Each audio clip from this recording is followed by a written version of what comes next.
প্রিয় শিক্ষার্থী বন্ধুরা, ম্যাথ গ্রাউন্ডের আরো একটি নতুন ক্লাসে তোমাদের সবাইকে স্বাগতম।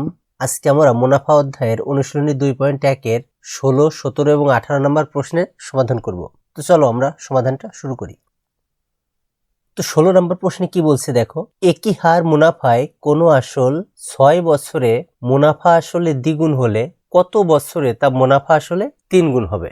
তাহলে এই অঙ্কটা আমাদের দুইটা স্টেপে করতে হবে। তবে দুইটা স্টেপের ক্ষেত্রেই কিন্তু হার, এই যে হার জিনিসটা, এটা কিন্তু দুইটা স্টেপের জন্যই সমান।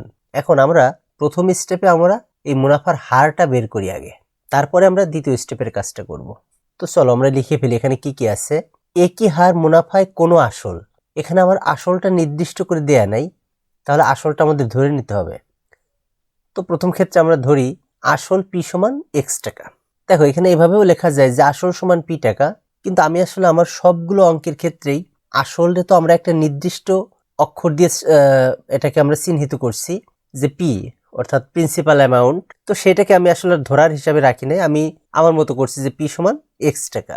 এবার সময় দেখো, আসল 6 বছরে বলছে, এটা হচ্ছে সময়, তাহলে আমরা লিখি সময় এন সমান 6 বছর। মুনাফা আসল দ্বিগুণ, মুনাফা আসলটা হচ্ছে দ্বিগুণ, তাহলে আমরা ধরি যে মুনাফা আসল এ সমান 2x টাকা। যেহেতু আসল x টাকা, তাহলে মুনাফা আসল দ্বিগুণ মানে x এর 2 গুণ, তার মানে 2x টাকা। এখন মুনাফা আই সমান, মুনাফা সমান আমরা কি জানি যে মুনাফা আসল বিয়োগ আসল। তো মুনাফা আসলটা এ বিয়োগ আসলটা হচ্ছে পি। তো এখানে এর মান দেখো 2x আর পির মান x, তাহলে দুইটা x এর থেকে একটা x বাদ দিলে শুধু x টাকা। এখন মুনাফার হার আর সমান কত? তো আমরা লিখে ফেলি যে আমরা যেটা আই সমান পিএনআর বা আর সমান আই বাই পিএন। এখন এখানে মানগুলো বসাই, আই এর মান এক্স আর পির মান এটাও এক্স গুণ 6। এখন আমরা যদি এখানে এক্স দিয়ে এক্স রে কাটি তাহলে এখানে 1 হয়, অর্থাৎ আমাদের আসে 1/6। তো এখানে দেখো এটা আমাদের যেহেতু ফাইনাল অ্যান্সার না, এই জন্য আমরা এখানে কিন্তু শতকরা বের করি না, অর্থাৎ 100% দেই নাই, যেহেতু এটা আমরা অন্য একটা কাজে আবার ব্যবহার করব, সুতরাং আমরা এটা ভাবে রাখছি 1/6। এখন আমরা সেকেন্ড স্টেপে যাব। এখন দ্বিতীয় ক্ষেত্রে আমরা সে একইভাবে, দ্বিতীয় ক্ষেত্রে আসল পি সমান এক্স টাকা, কারণ ওই টাকাটাই তো তাহলে দ্বিতীয় ক্ষেত্রে আসল পি সমান এক্স টাকা, মুনাফা আসল এ সমান 3x টাকা। এইখানে দেখো মুনাফা আসল কত বলছিল 3 গুণ, এই জন্য এটা হবে 3x টাকা।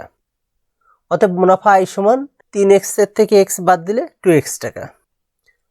মুনাফার হার আর সমান 1/6। দেখো মুনাফার হারটা কিন্তু আমরা আগের যে স্টেপ ওখান থেকে পেয়ে গেছিলাম, অর্থাৎ 1/6। সময় এন সমান কত? তো আমরা সূত্রটা লিখে ফেলি, আমরা জানি আই সমান পি এন আর বা এন সমান আই ভাগ পি আর। এখন আমরা এখানে মানগুলো বসাবো। দেখো এই ক্ষেত্রে কিন্তু আই এর মান হচ্ছে 2x আর পির মান x গুণ আর এর মান হচ্ছে 1/6। তো এটা কাটাকাটি করলে আমাদের দেখো এখানে x কাটা যায়, আর 2 যেহেতু উপরে আছে, 2 এর সাথে 1/6 যেহেতু ভাগ আকারে আছে, সেটাকে একবারে গুণ আকারে বসালে 6 উপরে আসে, আর নিচে 1 থাকলেও যায় না থাকলেও তাই, এজন্য আমরা 2 গুণ 6 দিছি। তো এটা গুণ করলে 12 আসে। অতএব নির্ণয়ের সময় 12 বছর, এটা আমাদের অ্যান্সার। 17 নম্বর প্রশ্নটা দেখো, কোনো নির্দিষ্ট সময়ের মুনাফা আসল 5600 টাকা এবং মুনাফা আসলের 2/5 অংশ, মুনাফা বার্ষিক শতকরা 8 টাকা হলে সময় নির্ণয় করো। এখানে আমাদের সময়টা বের করতে হবে। তোমরা যে জিনিসগুলো আছে দেখো, এখানে এই অঙ্কের ক্ষেত্রে মুনাফা আসলটা আসলে আমাদের লাগবেই না, তো আমরা যেগুলো লাগবে সেগুলো লিখে ফেলি। মনে করি আসল পি সমান এক্স টাকা, আসলটা যেহেতু আমাদের দেয়া নাই, সুতরাং আমরা ধরে নিলাম যে মনে করি আসল পি সমান এক্স টাকা। অতএব মুনাফা আই সমান, দেখো মুনাফা কি বলছিল যে আসলের 2/5 অংশ, তাহলে মুনাফা আই সমান এক্স টাকার 2/5 অংশ। তো এটাকে গুণ করলে কি হবে 2x/5 এত টাকা। এখন কি বলছে বার্ষিক শতকরা 8 টাকা মুনাফার হার। দেখো দেওয়া আছে মুনাফার হার আর সমান বার্ষিক শতকরা 8 টাকা মানে কি 8%, তাহলে 8/100। এখন সময়টা আমাদের বের করতে হবে। তো আমরা সূত্রতে একটাই সূত্র আমরা লিখে ফেলি, আমরা জানি আই সমান পিএনআর বা এন সমান আই ভাগ পিআর সমান আই এর মান হচ্ছে 2x/5, সেটা বসালাম উপরে, আর নিচে পির মান x গুণ আর এর মান 8/100। এটাকে আমরা একটু সরলীকরণ করলাম এই লাইনে, যাতে সহজে বোঝা যায়। যেমন দেখো এই একটা অংশ আর এই একটা অংশ, এই দুইটা অংশ এরা কি আকারে আছে, ভাগ আকারে আছে। তো তো ভাগটাকে যদি আমরা গুণে পরিণত করি তাহলে নিচের অংশটা কিন্তু উল্টে যায়, অর্থাৎ নিচের অংশে যারা উপরে আছে তারা নিচেই যাবে, আর যারা নিচে আছে তারা উপরে আসবে, আর উপরের অংশে সেভাবেই থাকবে। তাহলে এই জন্য দেখো 2x/5 এটা কিন্তু সেরকমই আছে, গুণ এখানে x কিন্তু উপরে আছে, এর নিচে মনে মনে 1 আছে, তাহলে এখানে কি হবে, এই 1 গুণ 100 অর্থাৎ 100 উপরে যাবে, আর এই উপরে যারা আছে অর্থাৎ x গুণ 8, তাহলে 8x এটা আসবে নিচেই, তো সেটাই আসছে এখানে। এখন x কাটা, আর 2 দিয়ে যদি আমরা 8 রে কাটি তাহলে এখানে হবে 4 দিয়ে যদি আবার 100-কে কাটি তাহলে এখানে হবে 25, আর 5 দিয়ে আবার 25-কে কাটলে এখানে হবে 5, তার মানে আমাদের ফাইনাল উত্তর দাঁড়ালো 5। তাহলে আমরা লিখি যে সমান 5 বছর, অতএব নির্ণয় সময় 5 বছর, এটাই আমাদের অ্যান্সার। এখন 18 নম্বর প্রশ্নটা দেখো, জামিল সাহেব পেনশনের টাকা পেয়ে 10 লাখ টাকার 3 মাস অন্তর মুনাফা ভিত্তিক 5 বছর মেয়াদী পেনশনের সঞ্চয়পত্র কিনলেন।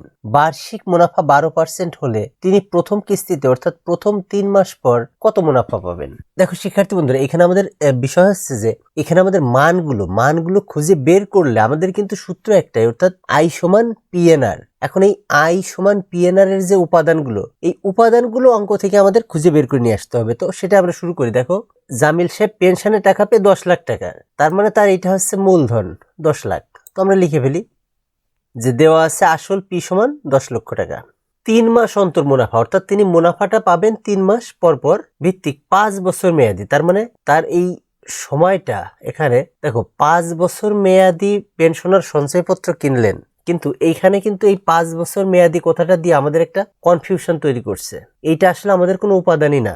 এরপর আমরা একটু পড়ে যাই। দেখো, বার্ষিক মুনাফা 12%, তো আমরা এটাও লিখে ফেলি যে মুনাফার হার আর সমান 12% সমান 12/100 হলে তিনি প্রথম কিস্তিতে অর্থাৎ প্রথম 3 মাস পর কত মুনাফা পাবেন। দেখো, তিনি যে টাকাটা জমা রাখলেন সেই টাকাটা তিনি কয় বছরের জন্য রাখলেন? 5 বছর। তো এই 5 বছর দেখে কিন্তু তুমি হঠাৎ করে বলে দিতে পারো যে তাহলে তো সময় n সমান 5 বছর, তাহলে কিন্তু তোমার অঙ্কটা ভুল। কারণ কি, আমাদের শেষে এসে কি বলছে দেখো, প্রথম 3 মাস পর তিনি কত মুনাফা পাবেন, তার মানে আমার সময় কিন্তু 3 মাস, তাই না? যদিও তিনি 5 বছর মেয়াদি পেনশনার সঞ্চয়পত্র কিনছেন, কিন্তু আমার হিসাবটা বের করতে হবে 3 মাসের, তাহলে আমাদের সময় হবে 3 মাস, সময় n সমান 3 মাস, আর 3 মাসকে আমাদের বছরে কনভার্ট করতে হবে, অর্থাৎ 12 দিয়ে ভাগ করতে হবে, তাহলে 3/12 এত বছর। এখন আমার মুনাফাটা বের করতে বলছে, তো মুনাফা আই সমান কত?